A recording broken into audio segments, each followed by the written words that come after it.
For years, this was where Calais dumped the things it didn't want. Chemical residue, old tyres, building rubble. Now it's sending over its uninvited visitors.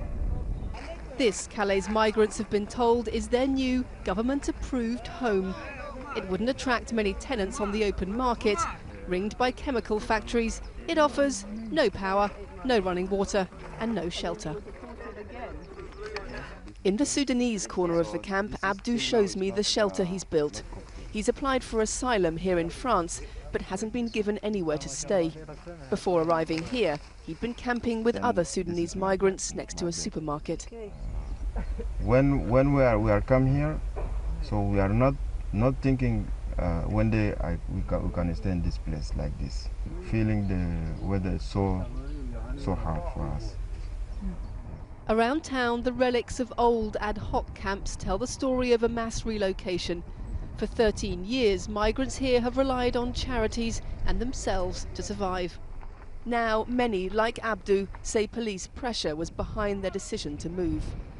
This is the first time in more than a decade that the government has allocated somewhere for Calais migrants to live. But the waste ground they've chosen is 3 miles from the town and all its facilities. And for some of the migrants here, the only tap is a 15-minute walk away. A new day centre offers migrants the chance to shower, use the toilet and get 1 hot meal a day.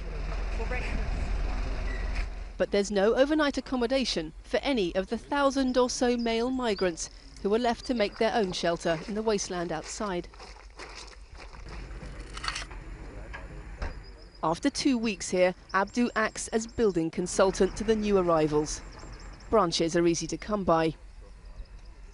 Everything else must be begged from charities. So you have enough, okay? Don't ask me more, okay? Abdou's new neighbour is after plastic sheeting to keep out the cold and the rain. Today he gets lucky. But there's never enough of anything to go around.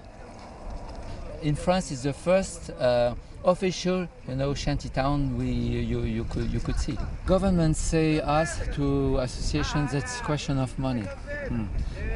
It's difficult to trust them.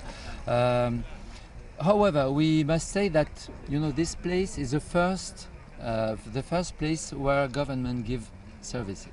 The last migrant centre at Sangatte was closed 13 years ago when numbers and tensions grew too high. Here in this vast camp too, aid workers say the risk of conflict or riots is real. It's Sangatte, one said, but without the roof. Lucy Williamson, BBC News, Calais.